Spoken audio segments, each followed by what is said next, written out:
Oke, kita lihat videonya ada nggak? Oh, ada videonya ya. Kita lihat ya. Mungkin sudah pernah untuk lihat. Sudah ya. Oke.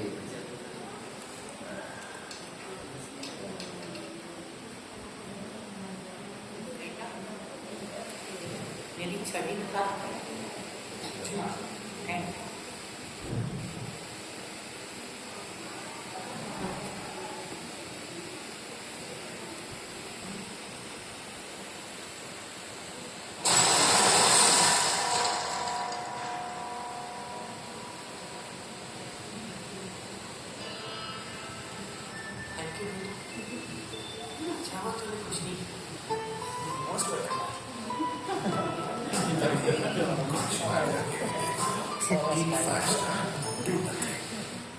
Ya, itu begitu ya. Jadi kadang-kadang yang paling pahit sekalipun, kan tadi sebel banget ibunya ya. Oh, minta tolong kok malah diam aja anaknya gitu kan. Cek banget. Udah begitu, oh nggak apa-apa, terima kasih sama-sama gitu. Terima kasih gitu. Artinya kalau ini gambaran bahwa tadi kadang-kadang yang terburuk pun pasti ada sisi baiknya, gitu ya. Jadi memang makanya kenapa kita kemudian dimintanya ketika ketika bersama Allah Taala itu, ketika kalimat raditu billahi rabba itu adalah bagaimana kita kemudian seburuk apapun tadi Allah berikan pada kita, maka mintalah yang terbaik dari Allah Taala. Nah, kembali ke tadi, kalau misalkan ya ada saudara kita yang sakit parah segala macam nggak sembuh-sembuh, boleh nggak minta doa kepada ustadznya? Boleh. Cuma bukan request ya, bukan request kalau nggak sembuh ya, kalau mau sembuh ya sembuhkan, kalau nggak segerakan, nggak gitu. Minta yang terbaik dari Allah Ta'ala. Terbaik apa terserah Allah Ta'ala. Karena kalau mau sembuh pun itu yang terbaik pastinya. Kalau mau meninggal pun itu pun yang terbaik pastinya. Bahkan tetap sakit pun itu adalah yang terbaik. Makanya memang tadi minta yang terbaik sama Allah. Karena apa? Karena pasti Allah berikan pada kita yang terbaik ya. Tadi sehingga memang kita diperintahkan untuk tetap memuji Allah Ta'ala dengan segala kondisi kita semuanya ya. Baik. Ada satu hadis dari Nabi Sallam, hadisnya mengatakan la yamutanna ahadukum illa wa huwa yusinu dhanna billah. Yusinu billahi dhanna ya.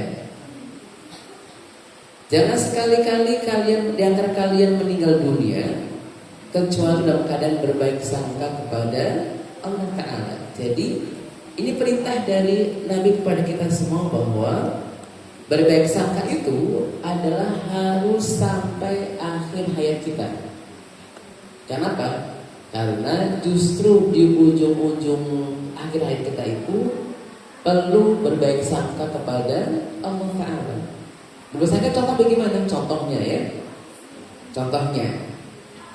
Jadi berbaik sangka kita berharap bahwa meskipun ya amal kita belum sempurna, amal kita masih ala kadarnya, tapi mudah-mudahan Allah tetap menerimanya. Kan begini ya. Kadang-kadang kan kalau kita mau introspeksi diri kita ya. Kalau antum pesan baju di penjahit ya, kalau kurang besar dikembalikan enggak? Kembalikan. Kebesaran dikembalikan. Kurang bisa dikembalikan, kebesaran dikembalikan. Tapi Allah sangat sayang dengan kita. Coba kalau Allah mintanya ibadah kita begini. Ternyata kita nggak begitu ibadahnya. Kalau Allah nggak cinta sama kita, Allah nggak terima itu.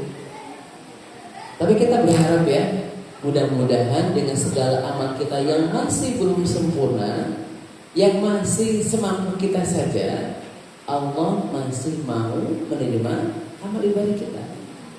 Meskipun tadi ya, mungkin nggak sempurna begitu ya. Contoh nih, ini yang guru Quran misalkan ya, kan harusnya menjaga hafalannya ya, harus dijaga hafalannya. Jangan semakin lama semakin berkurang ya. Kalau bobot boleh, berat badan boleh ya. Tapi kalau hafalan ya minimal terus ya, sama gitu ya. Ini kan sudah berapa juz yang berkurang itu hafalannya? Ada yang semua ya. Ada yang sudah 30 juz, alhamdulillah. Ada yang kebalik ya. Kan 30 juz tapi ada yang dibalik juz 30 ya enggak apa-apa, begitu tidak masalah. Itu enggak apa-apa juga gitu ya. Tapi artinya kalau Allah sangat kaku dengan kita, kayaknya kalau kita lupa satu ayat saja dosanya banyak ya. Cuma kan Allah sayang dengan kita. Kalau kita berdoa sama Allah, Allah sayang dengan kita. Kenapa? Karena memang meski amal ibadah kita belum sempurna, tapi sudah semaksimal yang kita bisa, Allah pasti akan menerimanya.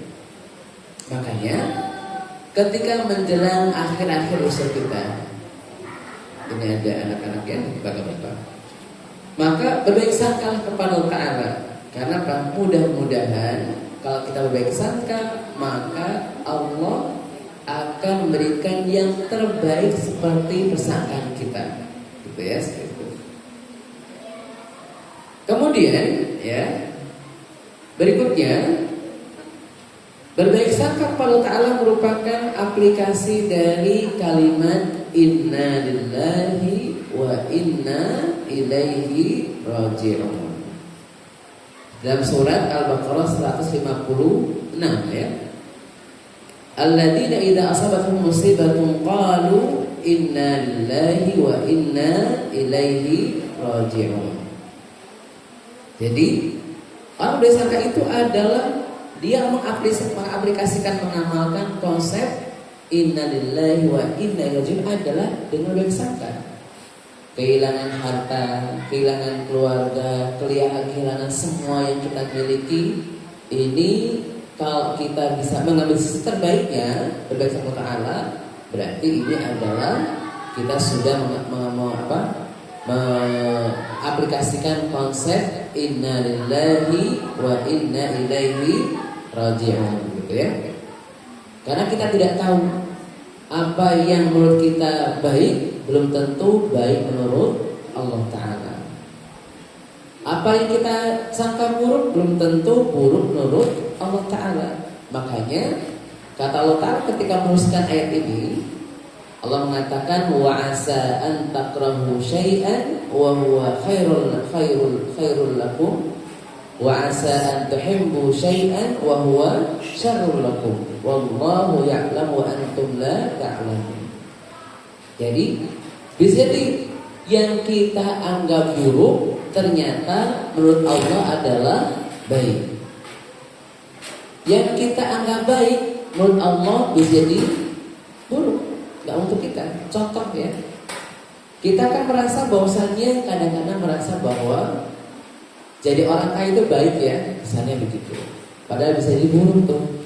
Seperti contohnya siapa? Sa'labah. Terlepas namanya masih debatable di antara para ulama ya, tapi pelajarannya adalah kadang-kadang kaya itu tidak menyebabkan orang itu baik ibadahnya kadang-kadang. Makanya mohon maaf sekali ya. Kalau kita doa jadi orang kaya kok nggak kaya-kaya mungkin ya. Kayaknya kita nggak harus jadi orang kaya kayaknya. Kenapa lo sudah doa puluhan tahun kok uangnya nggak ada ya? Mungkin memang ujiannya di situ. Mungkin kalau kita uangnya banyak kayaknya jadi berlebihan, makanya Allah jaga kita tuh biar kita tidak berlebihan. Kadang-kadang orang tidak punya saja ya, kadang-kadang masih bergaya kan ya, uangnya sedikit, beli tasnya harganya Masya Allah gitu ya. Mohon maaf ya, gaji 2 juta tasnya harga 500.000, Masya Allah gitu ya. Kan sudah ternyata rezekinya sedikit, tante gayanya luar biasa. Apalagi kalau uangnya banyak, mungkin tambah, makanya mungkin nggak jadi orang kaya. Terus mohon maaf sekali ya, begini, ini bagi kita guru-guru ya. Kalau nanti saya nggak paham nih, kalau kita di alisan itu kan memang orang-orangnya begitu ya, menengah ke atas lah, gurunya menengah ke bawah. Jadi kan kadang-kadang Kalau menyekolahkan anak guru itu ke sekolah Al-Azhar itu mungkin gratis biayanya, tapi biaya gaulnya Allahu Akbar gitu ya. Biaya gaulnya luar biasa, biaya gaulnya tuh ya. Nah ini kadang-kadang perlu kita mungkin nanti kepada antum semua mudah-mudahan ya, suatu saat nanti mudah-mudahan Al-Azhar naik grade lah ya, muridnya. Tapi PR besarnya adalah bagi gurunya, karena ada banyak anak-anak yang tidak pede ketika bergaul dengan temannya yang kaya. Ada beberapa kasus saya, ada beberapa anak itu nggak mau jemput bapaknya, gara-gara bapaknya pakai motor, anak yang lain temannya pakai mobil semua. Ada yang bilang begini, "Bi, kalau jemput jangan dekat-dekat ya, jauh aja." Masya Allah. Kenapa? Karena memang kesannya begitu. Kesannya jadi orang kaya itu begitu, padahal memang kan tidak begitu ya.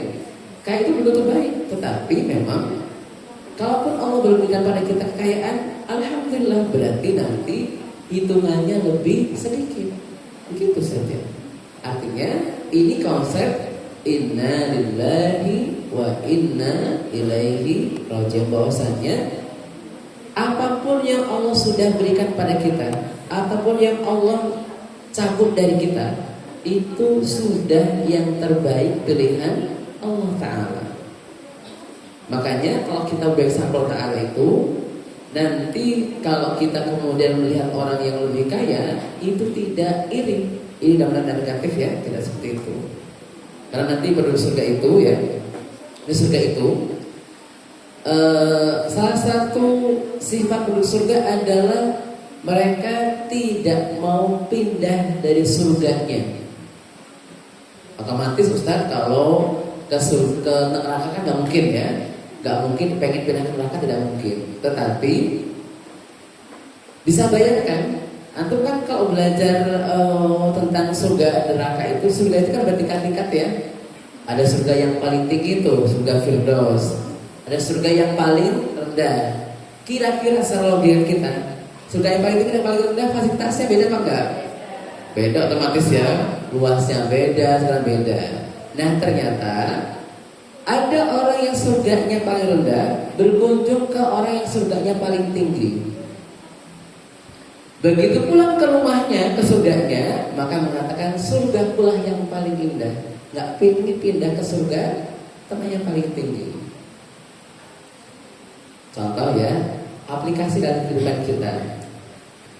Punya rumah tipe 36, kan dekat kemana-mana ya, tipe 36 ya. Ke kamar mandi dekat, ke ruang tamu dekat, ke ini dekat kemana-mana gitu ya, seperti itu. Ya, oke. Tapi kan masih, masya Allah sudah, alhamdulillah punya rumah ya, begitu ya.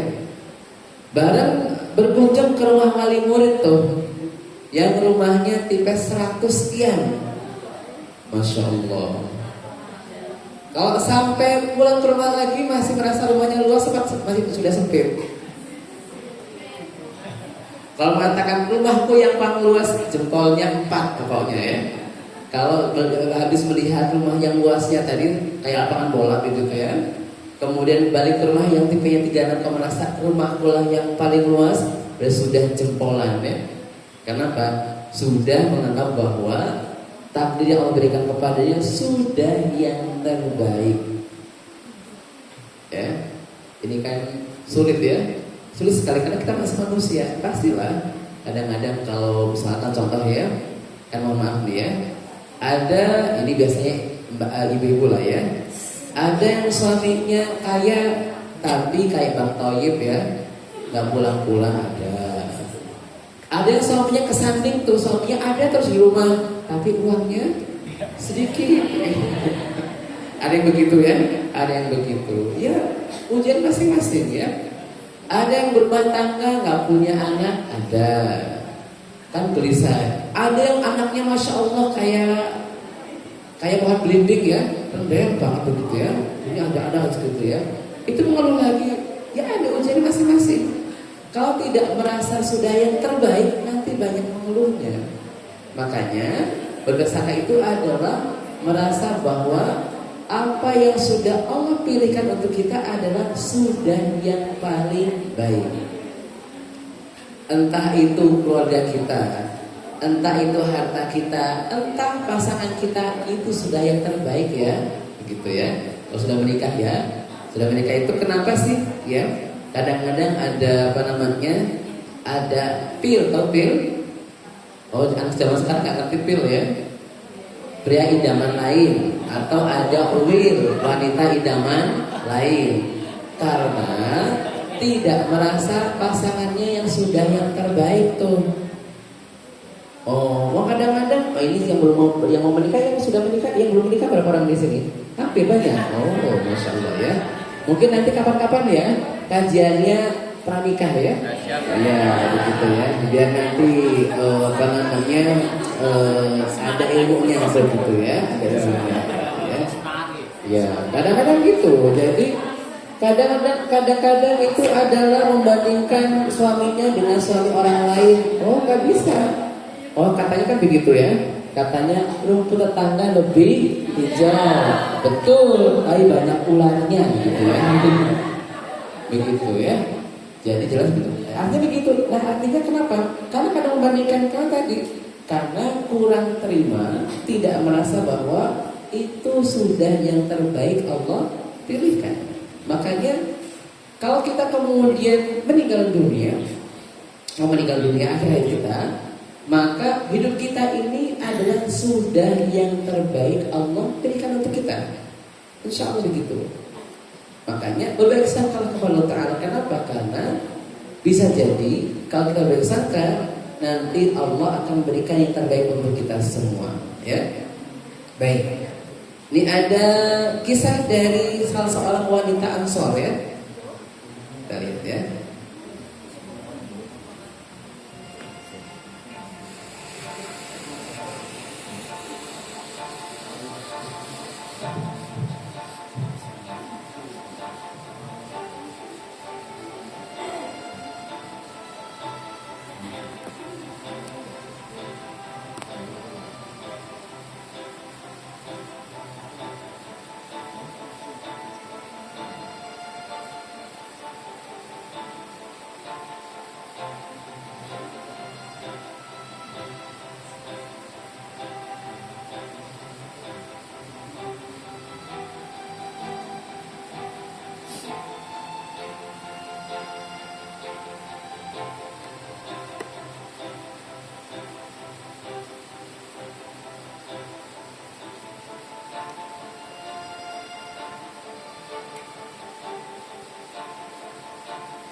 Baik ya.